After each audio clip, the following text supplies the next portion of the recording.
Sesakit apapun hati orang tua, hati-hati. Jangan mendoakan yang tidak-tidak terhadap anak makbul. Hati-hati itu.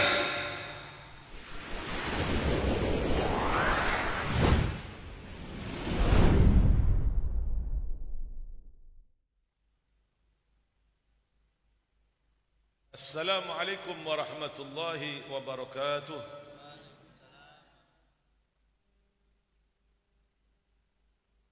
Alhamdulillah, alhamdulillah rabbil alamin. Wassalatu wassalam ala sayyidil mursalin wa ala alihi wa sahbihi ajma'in. Allahumma inna nas'aluka binuril fahmi wa akhrijna minadh dhulumatil wahmi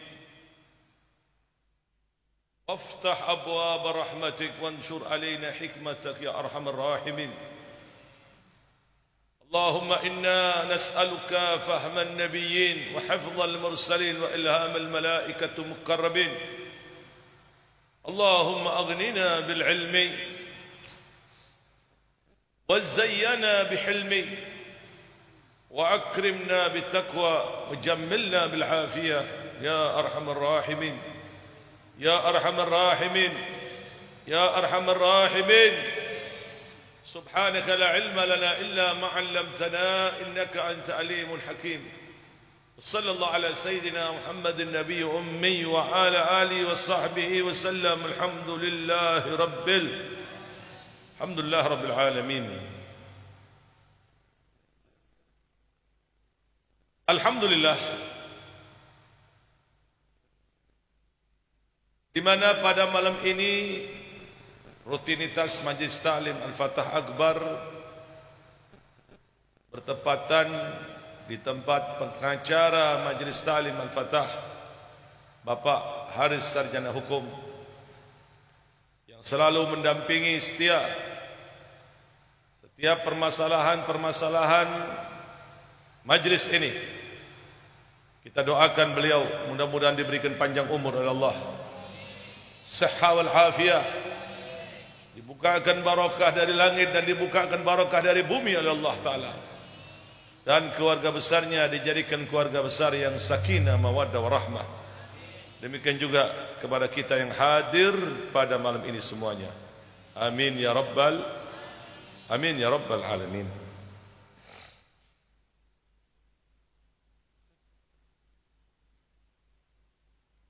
Pada malam ini Majlis Ta'lim Al-Fatah Akbar bertepatan di tempat beliau di desa Darul Ghawa, sekaligus akikah putri tercinta beliau yang bernama Aqilah binti Haris. Di mana ada fenomena yang sangat luar biasa terjadi terhadap putri Bapak Haris yang satu ini. Ahli medis semuanya menyatakan 1 minggu lagi anak ini akan keluar. Subhanallah, perkiraan medis semuanya meleset. Tidak terjadi. Sementara Bapak Haris sudah bercita-cita ingin mengakikahi anaknya dalam Majlis Ta'lim Akbar. Subhanallah. Pada saat beliau datang ke Tanggul, karena rutinitas beliau sangat mencintai Habib Saleh Tanggul. Pada waktu saya memimpin ziarah dan saya bertawassul kepada Habib Saleh supaya putri ini cepat-cepat keluar ke alam dunia ini, malam bertawassul, pagi sudah keluar ke alam dunia ini. Ini sangat luar biasa. Malam bertawassul, pagi anak ini sudah berada di dunia ini. Begitu Pak Haris. Luar biasa senangnya beliau, Masya Allah. Mudah-mudahan keluarga besarnya dijadikan keluarga besar yang sakinah mawaddah warahmah. Demikian juga semuanya yang hadir, mudah-mudahan kabul hajatnya. Disampaikan Mekah, Madinah, Haji Baitul Haram, umrah. Yang berdagang dilariskan dagangannya oleh Allah. Yang sakit diberi kesembuhan oleh Allah. Dan mudah-mudahan keluarganya semuanya diberikan berkah oleh Allah Ta'ala. Dan mudah-mudahan pula cita-cita kita yang berkumpul di dunia ini kelak dikumpulkan di surganya Allah bersama dengan Nabi Muhammad SAW, para keluarga dan sahabat-sahabatnya. Amin ya Rabbal, amin ya Rabbal, serta para wali awliya min awliyaillah. Amin ya Rabbal. Pada malam ini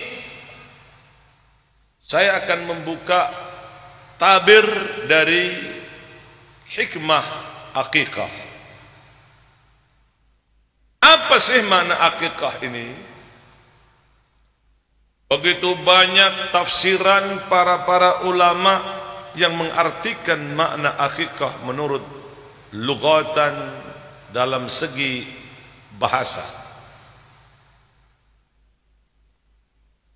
Ada yang berpendapat makna akikah itu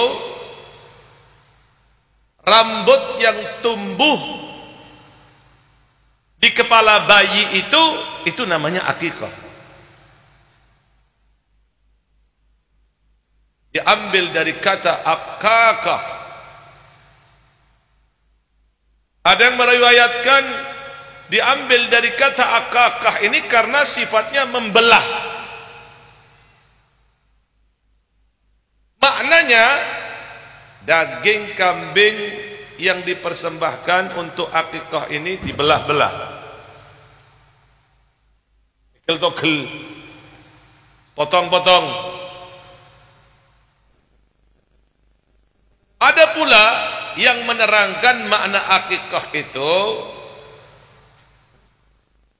penyembelihan kambing yang ditujukan untuk menyelamati bayi itu. Ada pula yang menerangkan rambut atau kambing yang dipotong dan rambut yang melekat di kepala bayi tersebut itu yang dinamakan akikah. Akikah ini pengaruhnya besar terhadap anak. Jangan dianggap remeh. Akikah ini tidaklah wajib kecuali nazar. Walaupun sebagian ulama-ulama mengatakan ada yang wajib, tapi madhab Imam Syafi'i menerangkan bahwa akikah ini hukumnya sunnah, tidak wajib kecuali nazar. Akikah ini dimulainya dari umur 7 hari. Dari umur 7 hari dari kelahiran, atau jika tidak 14 hari, atau jika tidak bisa 21 hari, atau kalau tidak bisa ya waktu yang sampean bisa, cuman bedanya bagaimana? Kalau masih bayi seperti tadi akilah dihadapkan ke saya, kemudian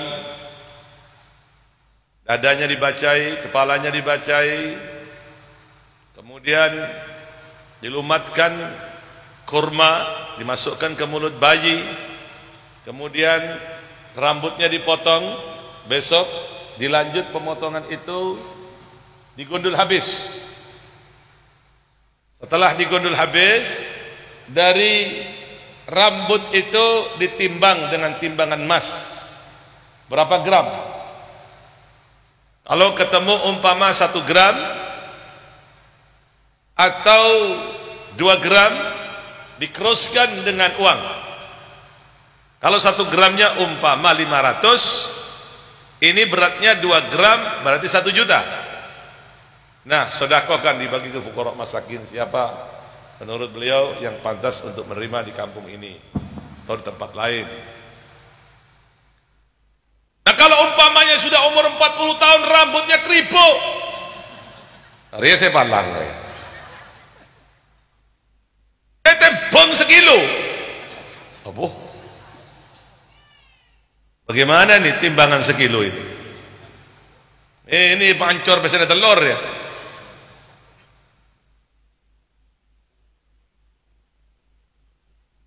Jadi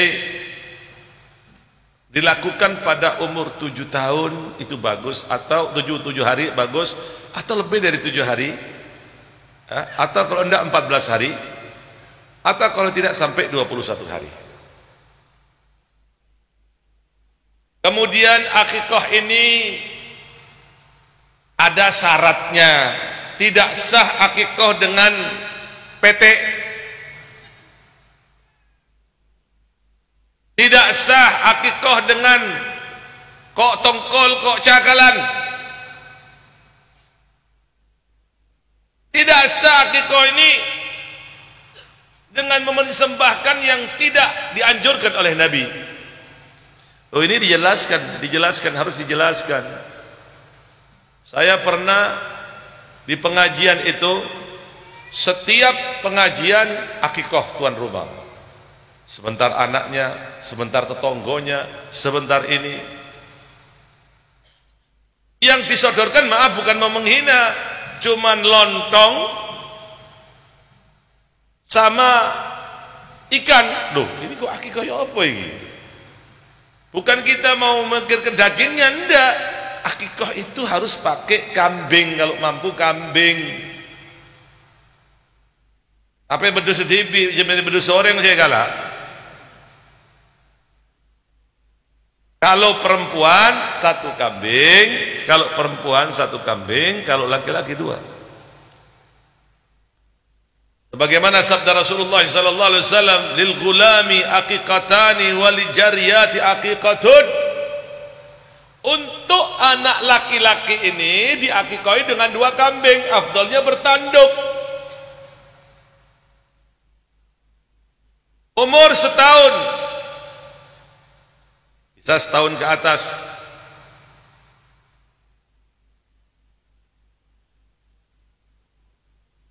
Warnanya afdalnya putih, kalau tidak ada terserah.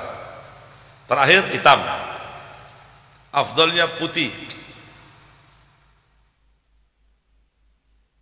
Begitu proses untuk pelaksanaan akikah.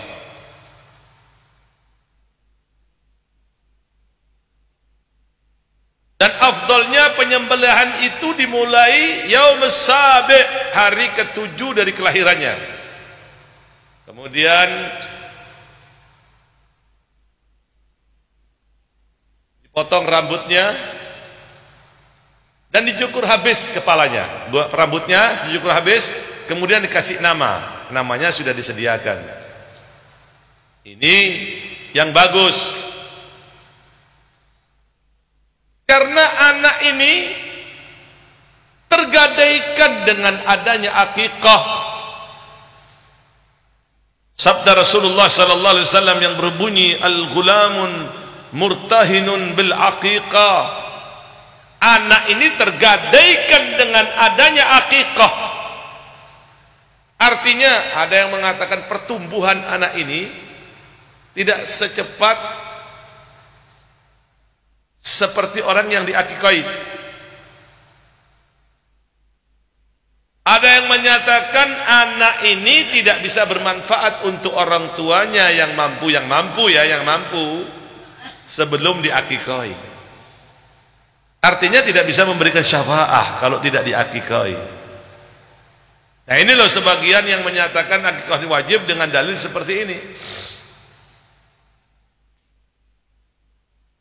Tidak akan bisa bermanfaat terhadap orang tuanya. Ini kalau mampu, kalau mampu sebelum diakikahi. Tudbahu anhu yaum sabi'. Itu kambing dipotongnya dari hari ke-7. wa yuhlaqu ra'suhu wa yusamma, kemudian dipotong habis kepalanya dan diberi nama yang islami, nama yang mengandung arti. Fatimah, Khadijah, Aqilah.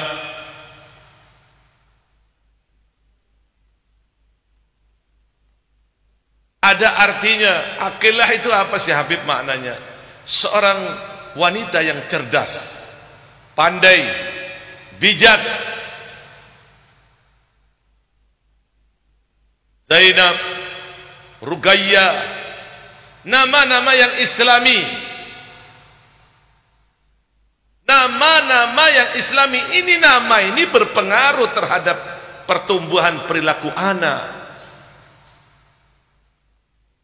Ini nama tidak dengan nama islami, nama-nama kuno.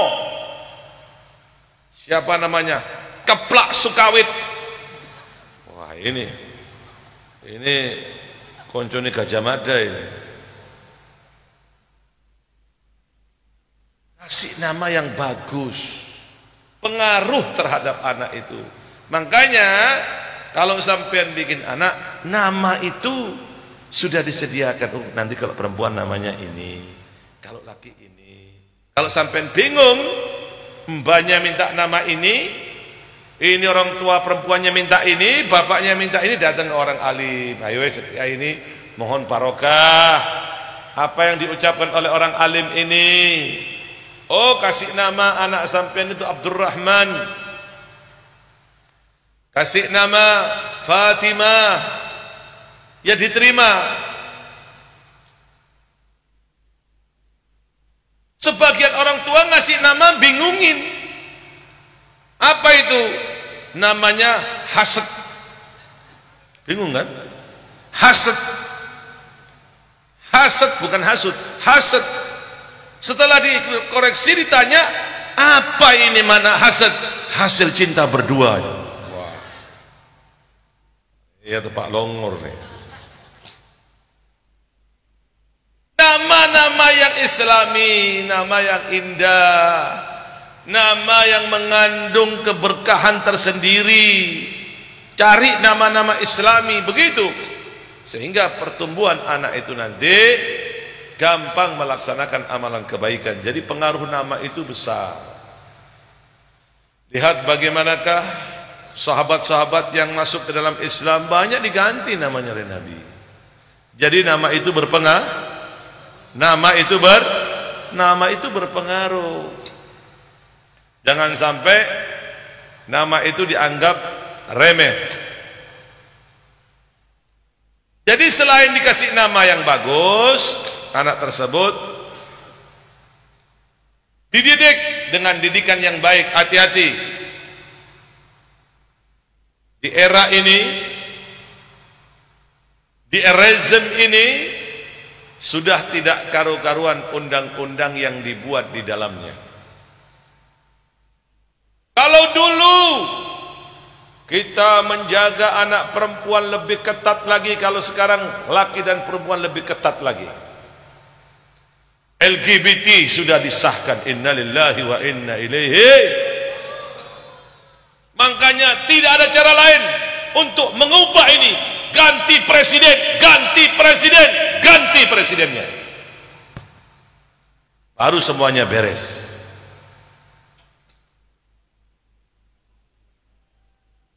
Kalau Bapak Jokowi mengatakan carilah presiden yang rambutnya putih, saya sarankan jangan rambut putih, rambut hitam saja. Kenapa? Mak Lampir itu rambutnya putih. Yang saya takutkan nanti pengikutnya Mak Lampir nanti yang akan meneruskan.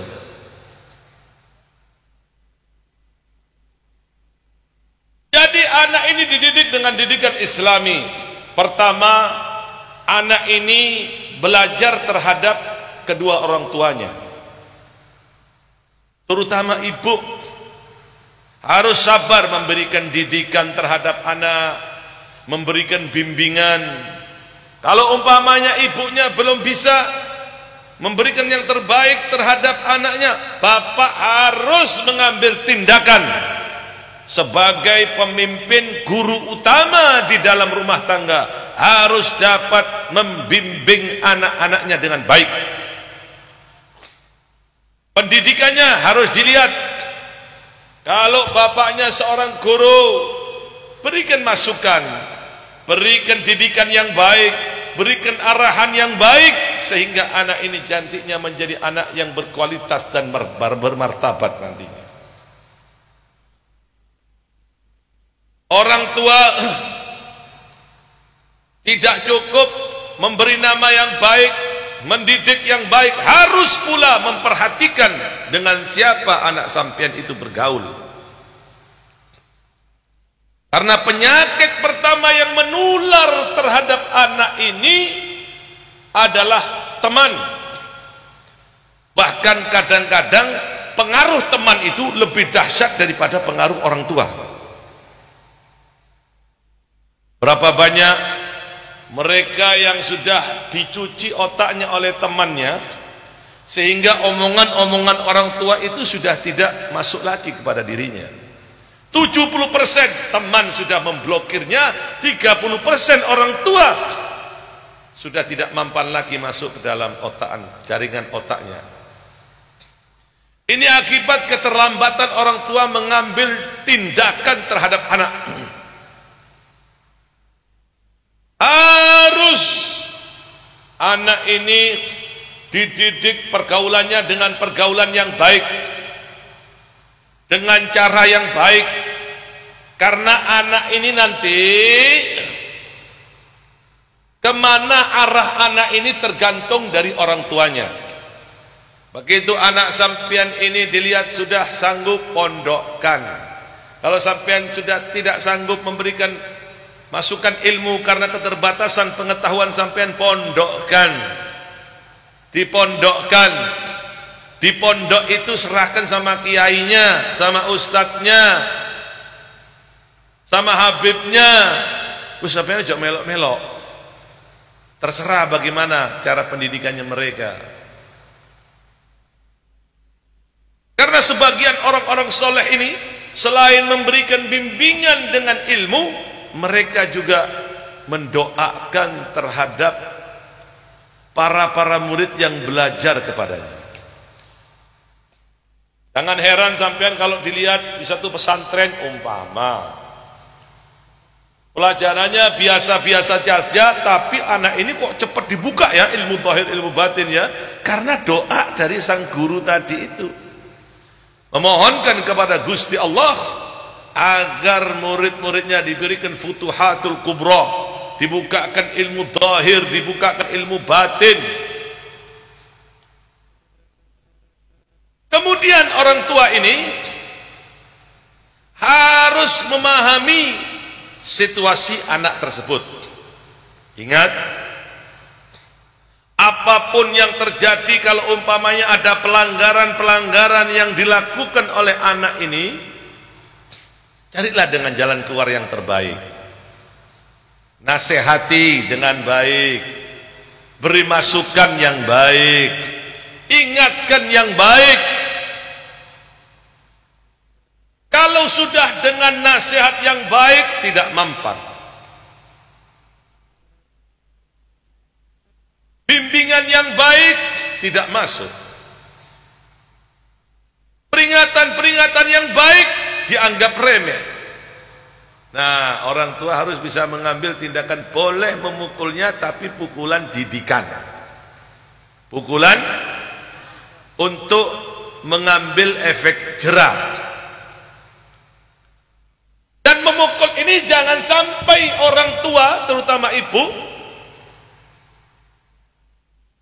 mukul didikan sementara mulutnya mendoakan miso yang tidak-tidak terhadap anaknya. Sampian ini kurang ajar, mandar jadi maling loh, maling temenan loh.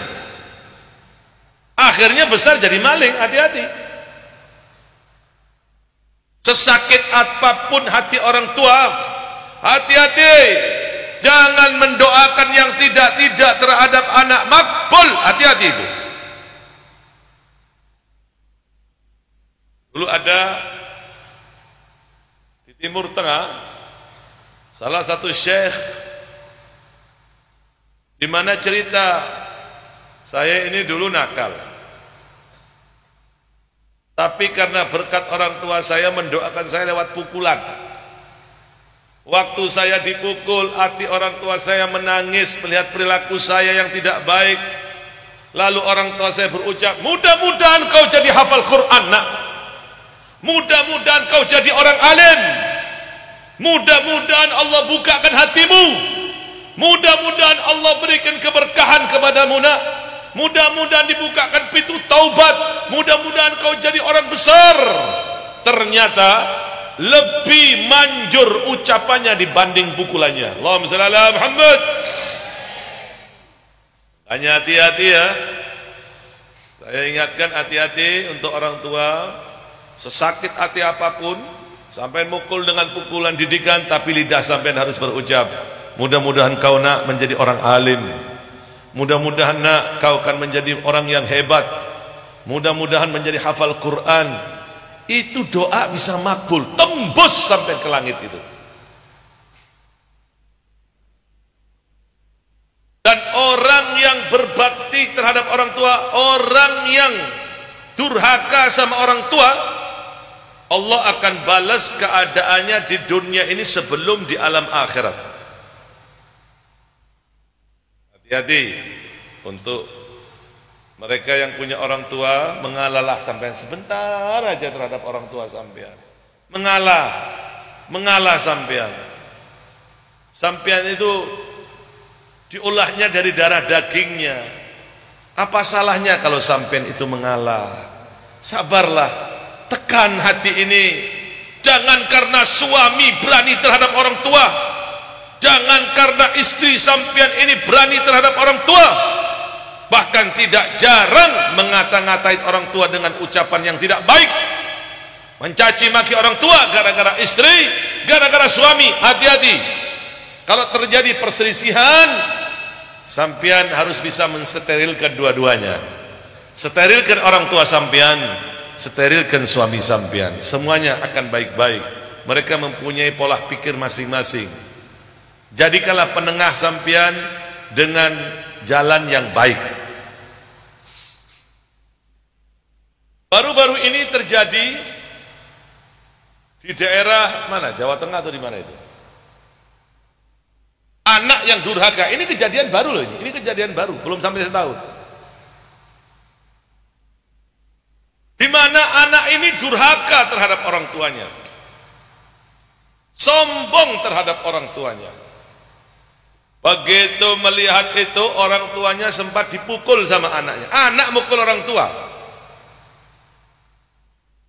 Pada saat itu orang tuanya meninggal dunia. Begitu meninggal dunia, anak ini langsung spontanitas tubuhnya berubah menjadi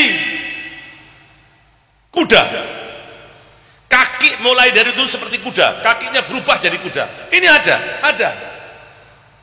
Dokumentasi itu saya punya. Kaki itu berubah menjadi kuda. Ini anak laki-laki. Naudzubillah min dzalik. Kemudian berubah, biasanya makan nasi, nggak mau makan nasi, makan kembang, rumput.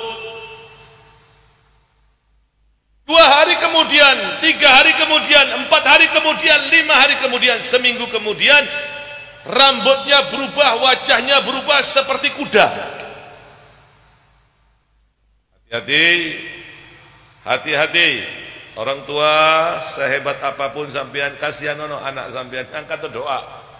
Kalau sampean lihat anak sampean itu durhaka sama sampean, doakan supaya anak itu menjadi sadar, supaya anak itu kembali ke jalan Allah, supaya anak itu diberikan hidayah oleh Allah, supaya anak itu diberikan petunjuk oleh Allah, supaya anak itu dibukakan pintu rahmat wal barakat, supaya anak itu dibukakan pintu taubat. Mohon kepada Allah. Doa orang tua itu lebih manjur dibanding doanya para waliullah. Ingat itu.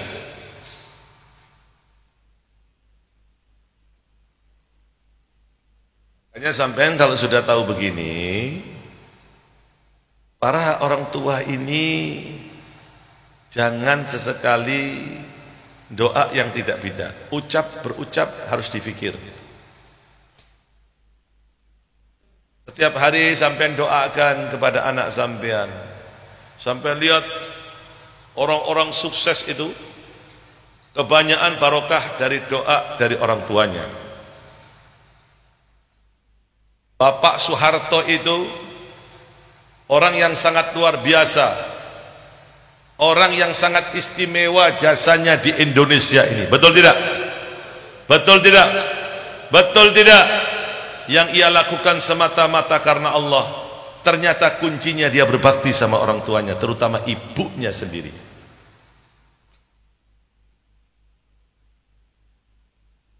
Memperjuangkan Indonesia ini menjadi baldatun wa tayyibatun wa rabbun ghafur.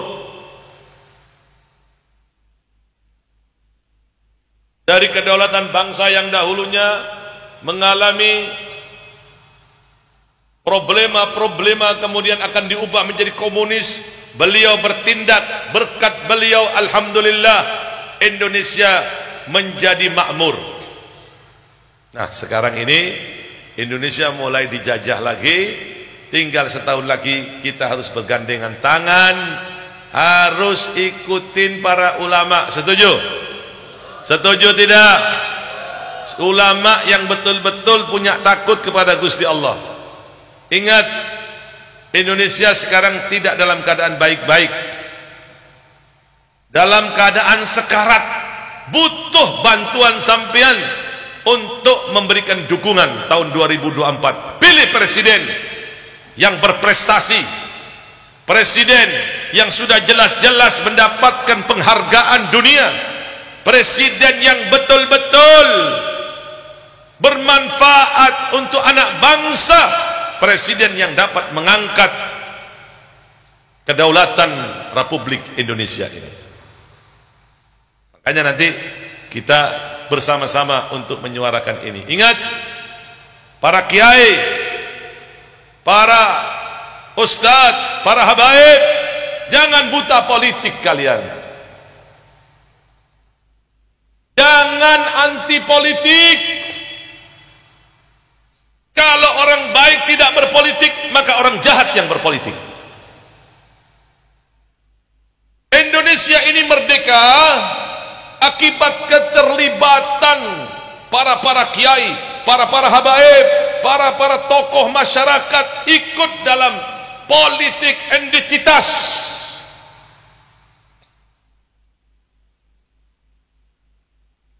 Ini sekarang politik identitas ini dihantami terus. Maksudnya dia akan menghantam orang Islam. Orang Islam terus dihantam terus. Yang dikatakan radikalisme, yang dikatakan teroris. Ingat, teroris bukan Islam, Islam bukan teroris.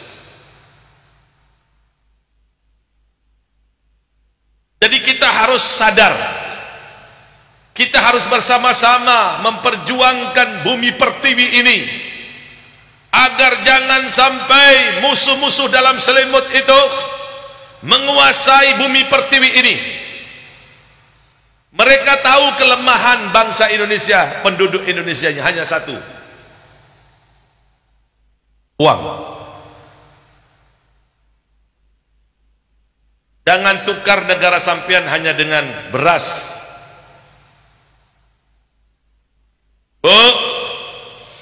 Bu, sampean terima beras kenyang 5 bulan tapi lapar 5 tahun.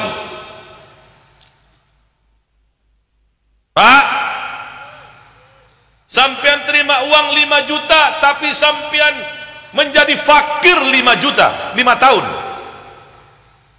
Terima uang 5 juta tapi sampean fakir menjadi 5 tahun. Sekarang kira-kira terasa tidak? Listrik naik, betul? Betul. Sembako naik, betul? Betul. Harga-harga naik, betul? Tidak ada yang turun kecuali satu, nyabis setorot.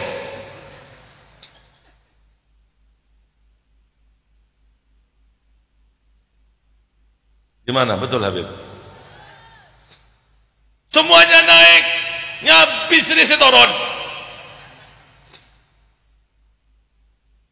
Makanya pemimpin itu yang baik jangan dibiarkan berjalan seorang diri.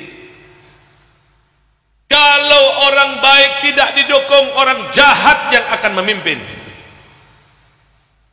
Di zaman Belanda itu, para kiai, para habaib, para tokoh tidak boleh berpolitik. Politik tangkap. Makanya Belanda itu bisa menguasai 300 tahun lebih. 300 tahun lebih. Padahal kalau kita hitung Belanda itu cuma 6.000 aja. Penduduk Indonesianya lebih dari berpuluh-puluh juta.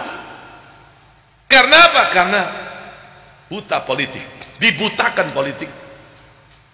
Sekarang jangan buta politik. Para kiai, para habaib, para tokoh masyarakat, bangkit kalian. Politik syar'i itu tidak dilarang dalam agama. Politik syar'i itu dianjurkan dalam agama. Ingat, politik itu tidak mengenal halal dan haram. Ingat itu. Tidak mengenal halal dan haram. Apa sampean tidak tahu mau jadi ini, mau jadi itu, datang ke kiai, datang ke dukun? Betul? Ada tidak? Ada tidak? Datang ke kiai juga, datang ke dukun juga. Tidak pandang halal haram masuk. Tapi begitu ada syar'i, politik syar'i, politik yang dibimbing dengan agama, maka politik akan menjadi santun. Politik akan menjadi baik. Politik akan mengantarkan sampian kepada baldatun wa tayyibatun wa rabbun ghafur. Jangan buta politik, bangkit. Oh, Habib jangan politik. Kenapa? Sudah tenang aja. Yang politik kami, kiai, jangan sampean berpolitik. Urusi pesantren, urusi madrasah, urusin itu musola, urusin itu majlis taklim. Yang politik biar kami. Nah, kalau kiainya dibiarkan untuk hanya mengurus masjid, musola, madrasah, langgar, sementara yang berpolitik orang-orang jahat, yang berpolitik tukang tipu, yang berpolitik orang tidak baik, hancur tidak negara ini? Hancur tidak? Hancur tidak? Sampai lihat sedikit bicara, tangkap, masukkan penjara. Bagaimanapun kekuatannya orang berilmu, ilmu seseorang itu tidak akan bisa mengalahkan kekuasaan. Satu, mereka punya senjata, mereka punya media massa, mereka punya berita-berita hoax, mereka pegang semuanya. Segenggam kekuasaan itu dapat mengalahkan segudang ilmu. Ingat itu. Makanya supaya Indonesia ini ke depan menjadi baik, Indonesia ini menjadi tempat yang diridhoi oleh Allah Ta'ala, bangkit, sadar dari ketiduran sampian, wahai umat Islam saudaraku, bangkit. Merah putih ini butuh bantuan sampean. Merah putih ini butuh dukungan sampean. Pilih pemimpin yang pro terhadap pribumi dan tidak pro terhadap asing dan asing. Sampean tidak tahu sekarang ini negara sampean lagi dijajah. Tapi sejajahnya itu secara modern. Memang sampean tidak lihat bom, tidak lihat nuklir, tidak lihat senjata-senjata membunuh, tapi senjata-senjata itu ada di depan sampean dan merusak sel-sel pemikiran sampean. Dibuat hiburan di dalam HP itu, dibuat sesuatu yang indah dalam HP itu, sehingga sampean sudah tidak mikirkan negara sampean lagi ini. Yang sampean pikir bagaimana keasikan yang ada di dalamnya, episode demi episode terus berlanjut. Negara sampean sekarang ini dalam keadaan sekarat, butuh dukungan sampean semuanya. Jangan diam. Kalau orang baik itu diam, maka orang yang jahat akan bangkit. Ingat, kebenaran itu datangnya dari Allah. Kebenaran itu datangnya dari, tapi ingat, kebenaran itu dapat mengalahkan kebatilan kalau kebenaran melawan. Kalau kebenaran tidak melawan, maka akan diinjak oleh kebatilan. Jadi harus melawan. Mereka sekarang ini Bapak Ibu sekalian, sampean biar tahu, sedikit aja, saya tidak banyak.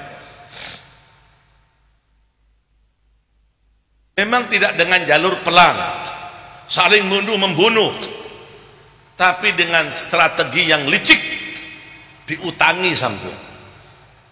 Dijeloki dengan utang yang begitu besar, bunga begitu naik, bunganya selangit, bayar tak sanggup, akhirnya negara sampean digadaikan. Mau ngomong apa sampean? Ini sudah terjadi di negara kita ini. Hati-hati, hati-hati. Sudah banyak, sebagian pulau-pulau ini sudah dijual-juali, sampai tidak tahu, sampai tidak ngerti. Dari pasar pulang, makan, tidur, masuk kamar mandi, ke pasar lagi, pengajian duduk tidak diajarno, kiainya tidak mengajarkan. Kenapa tidak mengajarkan ini? Salat itu penting, bab salat, bab zakat itu penting, babul jihad itu penting. Melihat urusan negara juga urusan negara ini penting. Dianjurkan juga dalam hukum agama kita ini untuk membela negara kita ini. Jangan sampai ini PKI sudah berjalan bergerilya, tiba-tiba sampai dapat dikalahkan oleh mereka. Tahun 2004, orang-orang Islam saya pesankan bergabung. Orang Islam harus bersatu. Jangan silau dengan uang, jangan silau dengan beras. Sampean dikenyangkan 5 bulan, tapi sampean akan dilaparkan 5 tahun, saudara-saudara. Jangan sampai silau dengan uang, sekali dikasih uang 5 juta, 3 juta, tapi sampai dibuat miskin selama 5 tahun. Terjadi tidak? Terjadi tidak? Terjadi tidak? Makanya ayo lewat perkumpulan tausiah, majelis taklim ini, kita bangkit kembali. Kita perbaiki diri kita. Kita kembali kepada pendidikan-pendidikan yang baik. Kita harus memberikan prioritas terhadap anak-anak kita. Jangan sampai anak-anak kita ini brutal gara-gara orang tua tidak memperhatikan pendidikannya. Harus memperhatikan. Nanti kalau orang tua ini tidak mendidik anaknya menjadi benar, maka anak ini nantinya akan menjadi anak yang berkhianat kepada Allah dan Rasulnya, nusa dan bangsanya. Disinilah sering kali saya ucapkan dalam tausiah, dalam pertemuan yang internal, saya katakan jangan semua jadi kiai, jangan semua jadi kiai. Harus ada yang di DPR jaga Islam di situ, ada yang jaga Islam di MPR, ada jaga Islam di jadi kepala desa, ada jaga Islam di camatnya, jadi camat, jadi bupati, jadi gubernur, jadi menteri.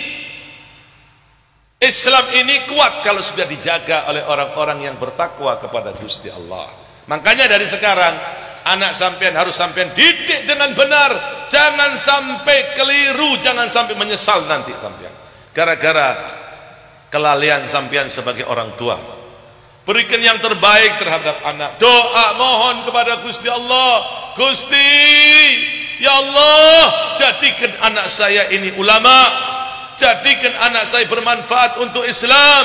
Ya Allah, saya menginginkan anak saya menjaga Islam di pesantren, jaga Islam sebagai tokoh masyarakat untuk memberikan masukan yang baik terhadap masyarakat, jaga Islam di DPR, jaga Islam di MPR, jaga Islam di tempat-tempat yang kau ridhoin Gusti. Mohon sampean kepada Gusti Allah, tapi dididik anak sampean itu